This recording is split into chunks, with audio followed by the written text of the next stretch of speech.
Ladies and gentlemen, it gives me very great pleasure to present to you all... Café Anyway! Welcome! It's Mike's Daily Podcast. Episode 3344. 3344. Oh, that's interesting. Mike's Daily Podcast. It's the two numbers in the front are a little less than the two numbers in the back.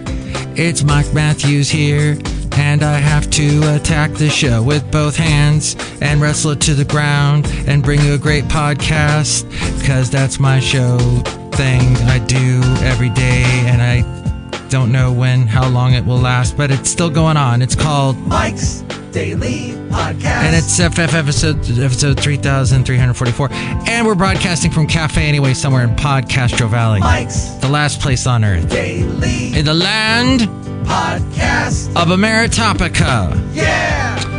Where we proudly salute the flag of Ameritopica with all these amazing topicas that we get to.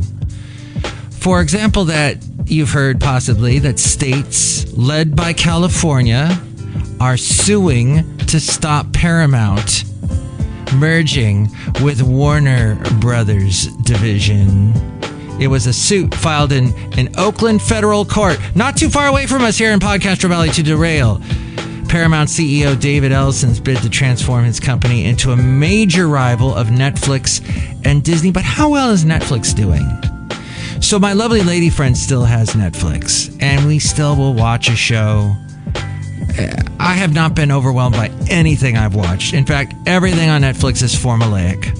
And I brought this up with someone who's a big guy in financial media, and he's very cynical and dry, and I know he didn't quite get what I was saying, but it is very formulaic. Every single episode, like the part with, there's usually some kind of nudity, albeit brief. There's some kind of, well, there's always a bunch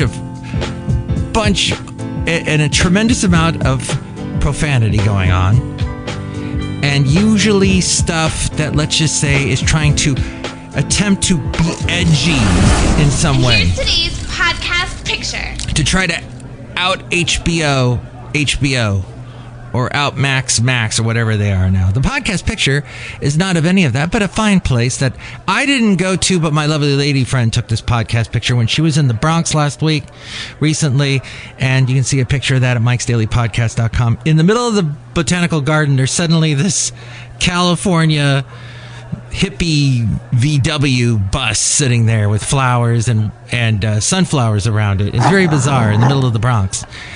The late great Basil the Boxer never went to the Bronx. Actually, I've never been to the Bronx, but next time my lovely lady friend goes, I hope I get to go.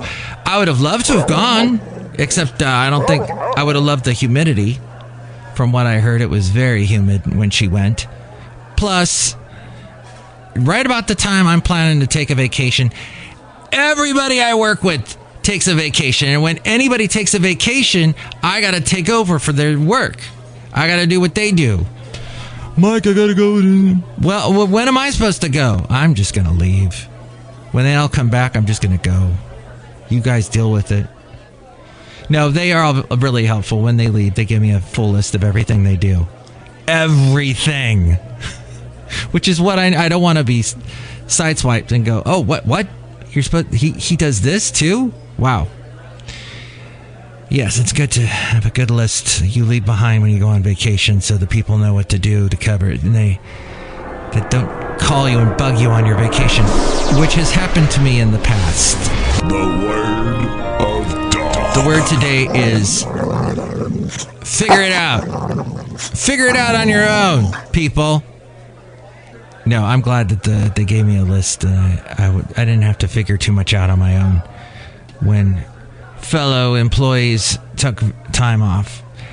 The home of Hollywood and 11 other states, California, filed a lawsuit hoping to call cut on Paramount Skydance's $111 billion purchase of Warner Brothers Discovery. Was that a luck thing? I know in some parts of Asia it is a bunch of ones is a good thing. But that's what they wanted. 3 ones in a row, followed by $1 billion in their deal. The combination, quote, would lead to higher prices, lower quality, and less content for film and television, they say. It's an antitrust lawsuit. Okay. States including New York, Arizona, and Minnesota argued the deal would harm theaters and television distributors, raising prices for consumers and making wages less competitive for workers. I don't know if this is one of the TV shows that they film either any... Get inside the building here. Wow. Oh, wait, wow. I've actually been Look who's here visiting. Café Anyway. Before. Get those wooden bar seats and the historic Thank you. old booths in here. It's some YouTuber kid. What a freaking treasure. Look at this dining room. I hope you like the dining room here at Café Anyway. Gorgeous. We used to build beautiful things in this country, that's we for did. Sure. Look at this. They've got an amazing gift shop in here. We do have a gift shop. Yes. Out of the back windows here. Peruse all the mugs we have and snow globes. Sensational. Absolutely. Glad you like it. Gorgeous in here. Now go away. Very well preserved. Go away. Go away. Go away. Mike's out of left field recording. Yeah, slightly here on the show. Recording everything. Captures actions that will never again be repeated. By the way, tell your friends about this show. It just doesn't... It doesn't get... I don't get it. You know, I tell my friends. In fact, I was really excited because you can also watch the video to this podcast, albeit it's very boring and it's only up for about a week. Then it disappears, thankfully. And it's on Twitch TV.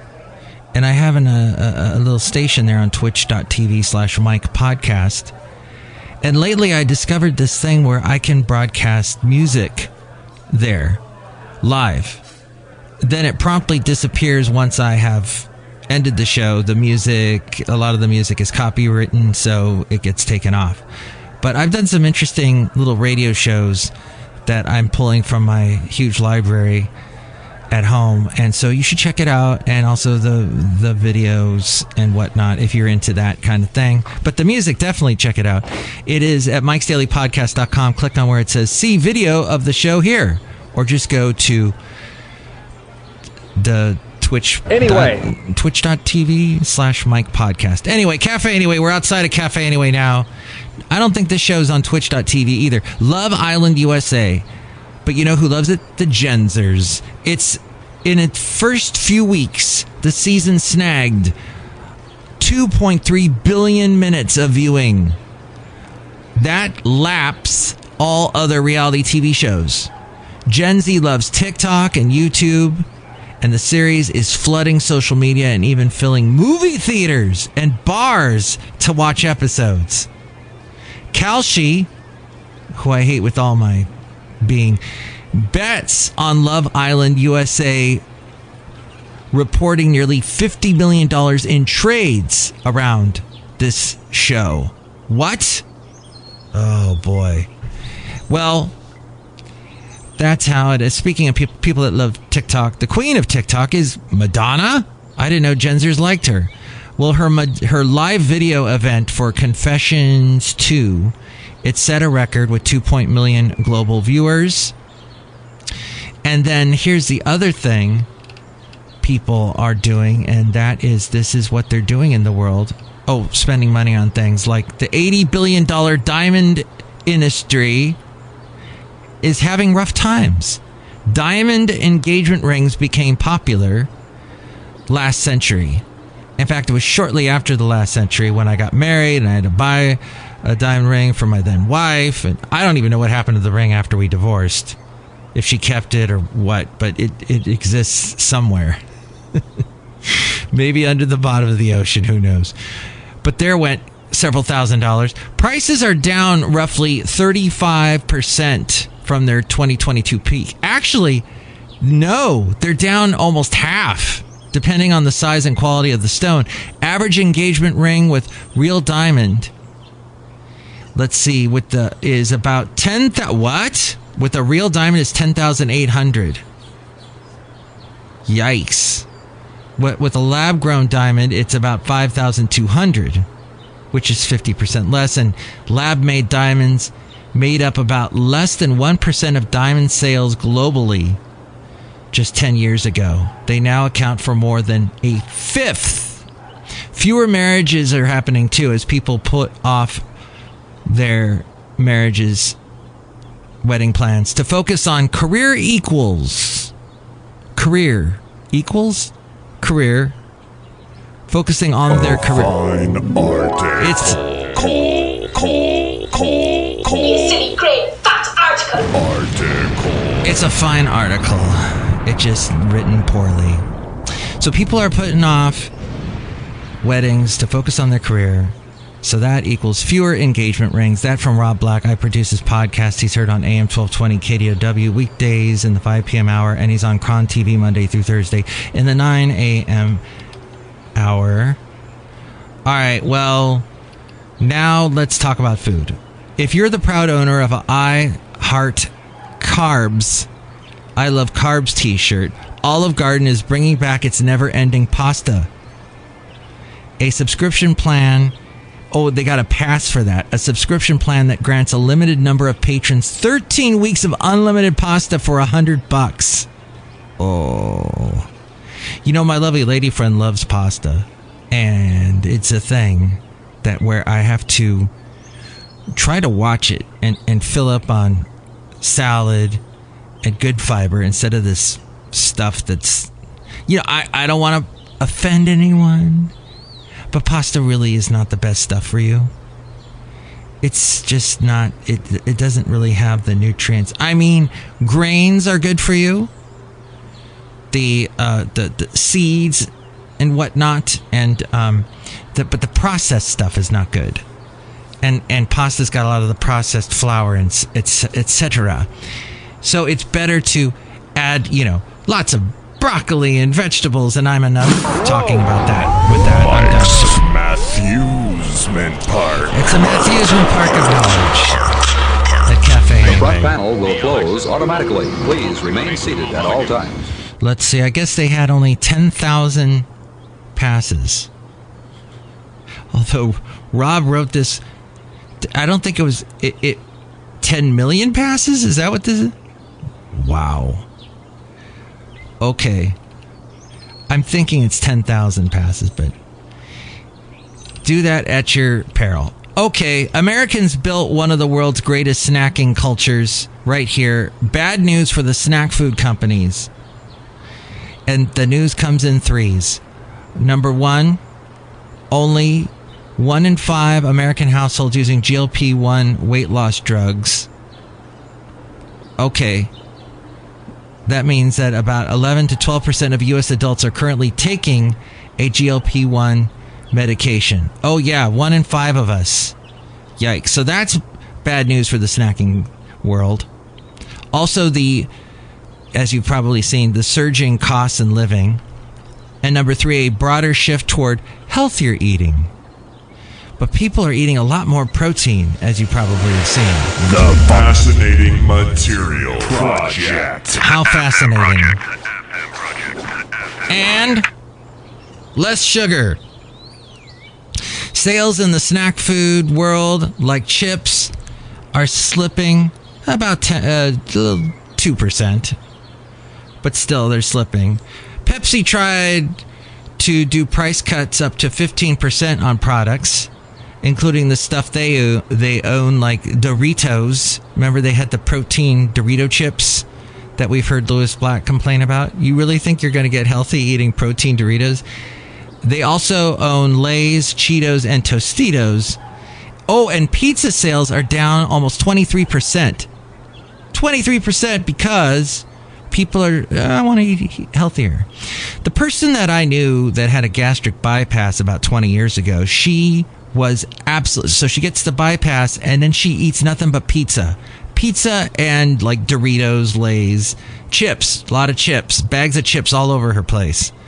It was crazy. I was wait, you can only eat a smaller amount now because your stomach is smaller, yet you're filling it with stuff that has no nutrients for you, is not good for you, doesn't have all the fibers and minerals and things you need.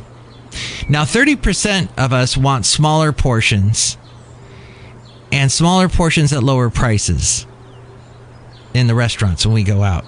And we don't want to get the really bad explosive you-know-what. We love you, Mike. That's happening with the lettuce and everything.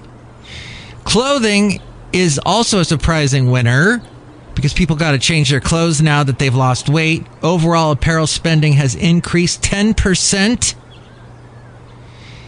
because of people that have been on the medication for up to 8 months. They got to change their clothes, but it has definitely increased in 10 months. I'm sorry, in 8 months, it's increased 10%. And women's jeans, I guess supply and demand, because there's more demand, they've raised the price. Women's jeans are up like 67%. So, oh wow. There's that going on. And then we were mentioning Kalshi and people betting on that Love Island show. There was a big controversy that you probably heard about. A White House teleprompter operator. Maybe by the time you hear this, he's been fired. He or she has been fired. Oh, it was a he. He profited from Trump's speech. Oh, yes, in fact, ginormous amount. Gabriel Perez is his name. He earned more than $100,000 from bets on Kalshi, according to the reports, the allegations. Press Secretary Caroline Leavitt said that Trump called Perez's actions a disgrace. The White House teleprompter for the operator for the teleprompter has been placed on leave. This was from the folks at Business Insider. And let's see. It says here, this operator, wow, he earns $175,000 annually being a teleprompter operator. Well, I guess that job would probably be high stress, because if you make one mistake, they're going to jump all over you. But now this Perez guy made a mistake in a different way. So you make $175,000. Woo, let's hear it for that much money. Annually as a member of the White House staff. Apparently he's been a long-time trusted member of Trump's production team. In fact, the president publicly praised Perez, lots of P's there, in the past, thanking him during campaign events and crediting him with helping keep speeches running smoothly. He probably thought, hey, the president likes me. I can do whatever I want. The head of enforcement for Kalshi said that the platform surveillance team flagged. They are the ones that caught it. So thankfully they self-reported and referred the trades after an internal investigation referred it to the authorities. Let's see. Beginning in March, Kalshi's surveillance system identified unusual trades in its, quote, mention markets. Let's hear it for the mention markets tied to a specific word in Trump's speeches, which led to Perez, according to a person familiar with the matter, following the internal investigation. Kalshi froze funds totaling over $90,000 in his accounts before he could cash out most of his profits on the platform. So I guess he bet that the president would say certain things in his speeches, which he knew because he was running the teleprompter. Let's see. Oh, Kalshi referred former Representative George Santos to the Justice Department after detecting suspicious trades tied to whether he would attend Trump's State of the Union address. But he's denied wrongdoing. There was also a case in which a U.S. soldier was indicted on charges of using not of using kombucha, but of using classified military information to make bets on the competitor to Kalshi known as Polymarket. And in those bets, he was able to win $400,000. Wow. I just think that this what do you call it? Predictive betting platform idea is awful. Don't you? No, Mike, I've made a bunch of money off of it. Well, then no, I guess not. You wouldn't think that. But, well, I had the I had a father who's a bit of a gambler, and I don't think it did well for him. And he upset a lot of people. All right, now, Tay-Tay, my favorite. I don't know if he upset Tay-Tay. Oh, I was at Trader Joe's in PodCastro Valley, and one of their employees looks like Taylor Swift. It's weird. And she wears, like, you know how Taylor will wear really bright red lipstick? So I think this worker at Trader Joe's knows that by putting on the lipstick and the glasses, she kind of looks like Taylor Swift. So I wonder how many people a day come up to her and go, "You look like Taylor Swift. You look like Tay-Tay." But I don't think Taylor Swift is working at Trader Joe's these days. So people would love to interview Taylor Swift on their podcasts. Maybe you would like to meet her. But more podcasts are built on the interview format than any other. As you can see, I don't really interview people. But, oh, wait, there's someone here. Hi, Mark. It's Benita the Rodeo Queen. How ya doing? I brought my horse, Nilly. Oh, Nilly is the best. It's a Disgruntled Fiddle Player, tell you what. What? I think the Allman Brothers were awesome. Yeah, Allman Brothers were great. I think they were from Macon, Georgia. Macon what? Macon, Georgia. Feel like Macon, Georgia. That's Bad Company. Not the Allman Brothers. Not the Allman Brothers, no. You know why they say almonds instead of almonds?